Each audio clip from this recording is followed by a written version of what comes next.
What is up, everyone? It's Quinn here, and in today's video, I'm going to be talking about 5 running backs that I would bet my house on for this fantasy football season. So just 5 running backs I'm much higher on than consensus. Would love to hear your thoughts down below in the comments.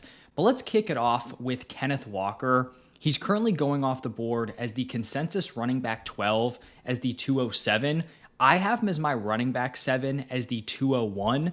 And I do think he's pretty firmly in this tier of the round 2 running backs where you have Achane, who's kind of like that 1-2 turn area. You have Saquon Barkley, you have Chase Brown, Amarian Hampton, Derrick Henry. Typically, these are guys going anywhere from like the early second through probably mid to maybe late round 2, depending on the platform.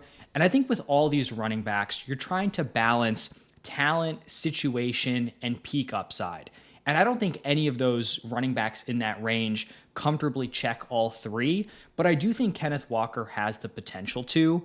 Now, I don't think Kenneth Walker is some sort of like slam dunk, guaranteed high upside hit because 4 years into his NFL career, he just straight up hasn't been that. He's averaged 13.5, 13.3, 16.5, and then 11.3 points per game. That's been the running back 16, 20, 12, and 28. And so I could understand some of the concern with drafting him or me having him ranked as the running back 7, where he hasn't really touched that yet. But there have been kind of just a variety of different reasons why he hasn't gotten there. Year 1 and 2, he wasn't super involved as a pass catcher. Year 3, the receiving was there, and that was his best season. But the offense wasn't great. The efficiency took a hit. And then last year, I mean, he was just in a straight up awful committee with Zach Charbonnet, where he was bleeding the valuable opportunities. He wasn't getting involved as a pass catcher, and he was losing out on goal line work. It's going to be pretty brutal to produce in that kind of situation. And I think the overall theme, at least in my opinion, with his time in Seattle, is that they never really committed to him being the guy, being the workhorse number 1. I mean, the year after they took him in the second round, they took another second round running back in Zach Charbonnet, and he just always had Charbonnet kind of nipping at his heels. And it came to a head last season where we did see, a career low points per game for Kenneth Walker.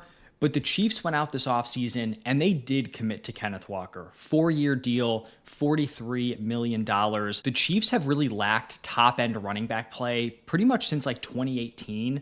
With Kareem Hunt. They've gotten, washed Kareem Hunt the last few years, but I fully do believe that they want to feature Kenneth Walker in this offense. The rest of the running back room is pretty weak. You've got Emmett Johnson, Amari DiMercado, Brashard Smith. There's no Zach Charbonnet sitting on this roster.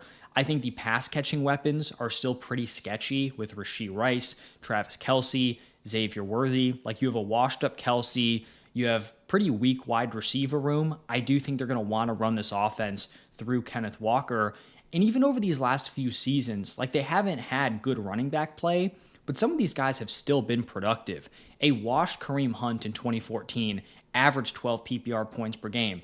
Isaiah Pacheco, who is not a special player, in 2023 averaged 15.3 points per game and actually had some decent receiving usage, 3.5 targets per game, despite, not coming into the NFL as a big-time pass catcher. And so I think you look at Kenneth Walker, he has that home run hitting, rushing style with kind of inconsistent receiving usage throughout his career.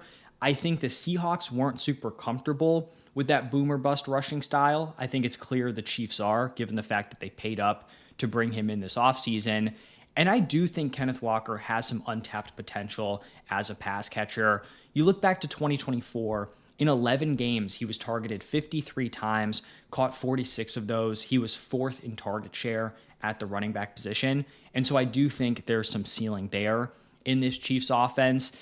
And then I think you just look at the playoffs, the run that Kenneth Walker went on once Zach Charbonnet tore his ACL, where it's like this is the type of usage and ceiling this guy could have over a full season.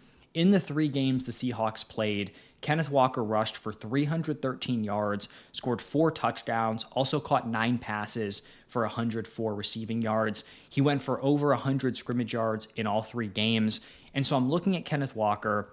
I believe he's a talented player. I think the situation is pretty interesting, and I think he has the path to a workhorse type role while also at the very least getting the valuable opportunities, receiving looks. goal line usage. So I really like Kenneth Walker here. I think if you're getting him mid round 2, I do think that's a value. I fully understand ranking, some of these other running backs ahead of him. I don't expect everyone to have him at the 201, but I do think he shouldn't be going like dead last in this tier, which is kind of what it's looking like right now. Now, the next player I want to talk about here as someone I'm betting my house on is Breece Hall. Now, he's currently the consensus running back 15, the 307, but I do think that ADP is going to fall with this new groin injury. Even after accounting for the groin injury, I have him as my running back 13 as my 305. So he suffers this groin injury, doesn't seem to be super serious, should miss, 2 to 3 weeks. He's expected to be good for week 1. And so I really didn't tank him down my rankings. But another factor with that is I feel like there is kind of a fall off in the back half of the 3rd round. And so, yeah, I moved him down a few spots. I moved him, below like a Chris Olave or a Devonta Smith. But then I'm getting into like that next grouping of wide receivers where it's Garrett Wilson, T. Higgins, Zay Flowers, and I just didn't feel comfortable moving him behind those guys. I also still have him ahead of guys like Kyron Williams, Josh Jacobs, Javonte Williams, Travis Etienne, some of those running backs like significantly ahead for Breece Hall. And he's a guy who's been getting a lot of bell cow hype throughout training camp. He extended with the Jets 3 years, $43.5 million.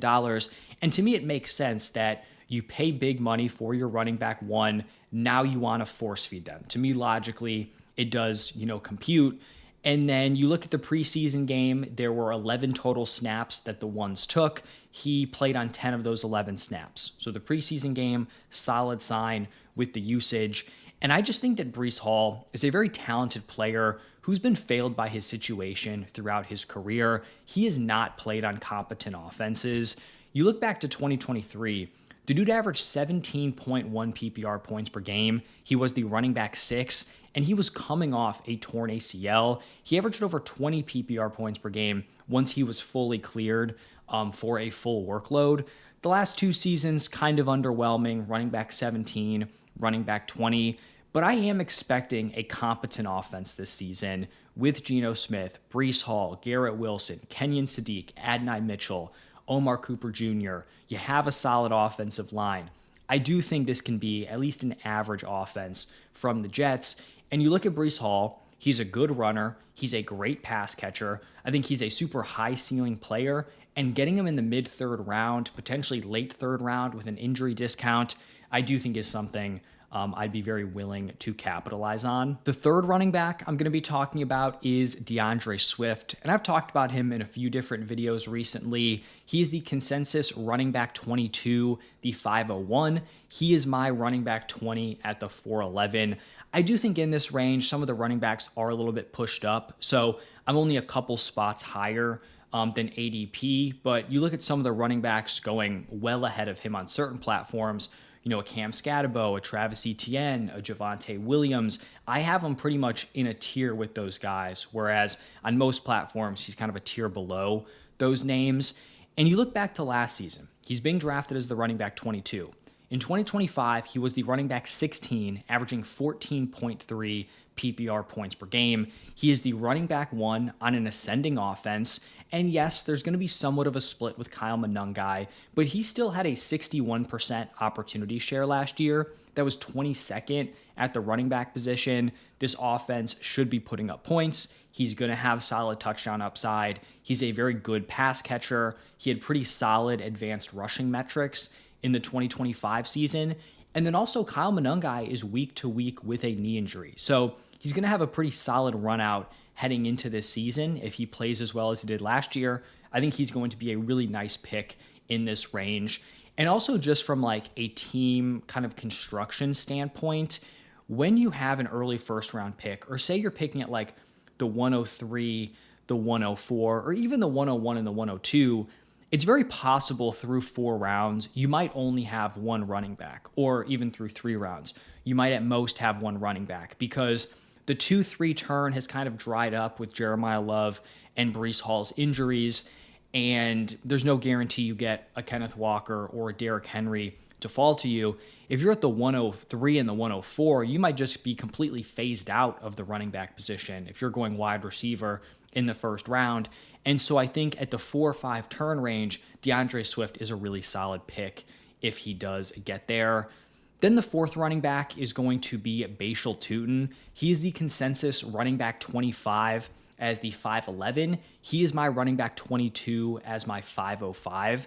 And I do kind of admit that Bhayshul Tuten is kind of a risky pick. He is extremely unproven in the NFL, but this is just a spot where I'm willing to kind of take on the risk for what I think is a pretty huge reward if he does hit.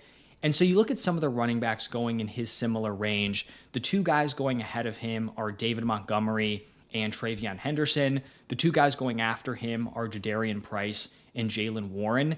And even though he is unproven, I just think he's in this unique situation where he's on a very high upside offense with very, very weak competition. You look back at the Jaguars last season, and they averaged 27.9 points per game. That was 6th in the NFL. And they didn't even really put it together until the second half of the year. Over the last 10 games, they averaged 32.8 points per game.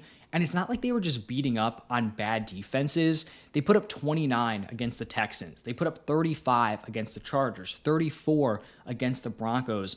This should be a top-tier offense here in 2026. And I do just want the running backs on Liam Cohen offenses. It was Bucky Irving in the second half of 2024. It was Travis Etienne throughout the entire 2025 season. We know Liam Cohen likes these explosive players. That is Bhayshul Tuten, 9.55 relative athletic score, 4.32 40, elite jumps. And then you look at the competition. It's Chris Rodriguez and it's LaQuint Allen. And I know Tuten is unproven. He didn't have an amazing rookie season, but there's a few reasons why I am kind of confident that he can come through this year. The first one is you just look at the way the Jaguars have approached this offseason. It does not make sense if they're not high on Tuten that they only added Chris Rodriguez. Like, to me, that doesn't make sense. If they thought Tuten was just a guy and not a difference maker, I think they would have made a bigger splash at the position. And then kind of similarly with just the competition point, I don't think Chris Rodriguez is all that great. I think he's serviceable. I think he can be a committee back, short yardage, goal line situation type player, but I don't think he's someone who's going to take the majority of this backfield. I think that's going to be Bhayshul Tuten, and I think he just has so much upside in this like 5-6 turn range where he is being drafted. And then the fifth and final player I'm going to bet my house on. This is someone who I've been talking about, since I've been doing the redraft content this offseason, but even back to Dynasty, like early Dynasty targets this offseason. It's Jonathon Brooks, and his ADP is rising, but I still think he's a value. He's the consensus running back 34, the 806. He is my running back 27, my 705. And I've given this spiel a lot. Talented prospect, round 2 pick. He's coming off of back-to-back torn ACLs after missing the 2025 season. He was a very explosive player in college, good pass catcher. It still remains to be seen like how much juice he has left, but he's gotten some really good reports out of camp. I think you want to be invested in these Dave Canales running backs. You look at the past few seasons. In 2023, it was Rachaad White with the Bucs, used him as a workhorse, a player who I don't think is amazing, was a running back 1 for fantasy. Then it was Chuba Hubbard in 2024. Once again, not a player who I think is amazing, but was very productive in the Dave Canales offense. And then last year, it was kind of a smaller sample size, but when Rico Dowdle was operating as the running back 1, he had some like nuclear record-setting performances with the Panthers. And so I do just want the running backs that are attached to Dave Canales. And I mentioned the good reports out of camp. There were talks about a committee early on in the season with Jonathon Brooks having the upside to kind of pull away later on. Now with Chuba Hubbard going down with a hamstring injury, being week to week, like this is such a clear runway for Jonathon Brooks to just come out and take over that running back 1 role immediately. And so he's going in round 6. I would take him in round 7. I understand the risks. As you can probably tell with these last 2 players, I'm not someone who goes out and is trying to play it super safe. I don't want to take someone in round, 7 or 8 and have them return around 7 or 8 value. I'm looking for players where after the season we're saying they should have been drafted in the 4th or the 3rd round, and I was able to get them in the 7th or the 8th. You know, you look at who wins fantasy football leagues, right? You don't get points for being just straight up average. You don't want to hit a single on every single pick. You need to take some swings. I think Jonathon Brooks is one of those. But that is going to wrap it up for this one. Just 5 running backs I'm super high on. In a couple of days, I'll have a similar video for the wide receiver position. Going to continue to put out draft strategy videos, so hopefully you guys enjoyed those. If you enjoyed the video, hit the like button, subscribe. Thank you all for stopping by, and I will see you in the next one.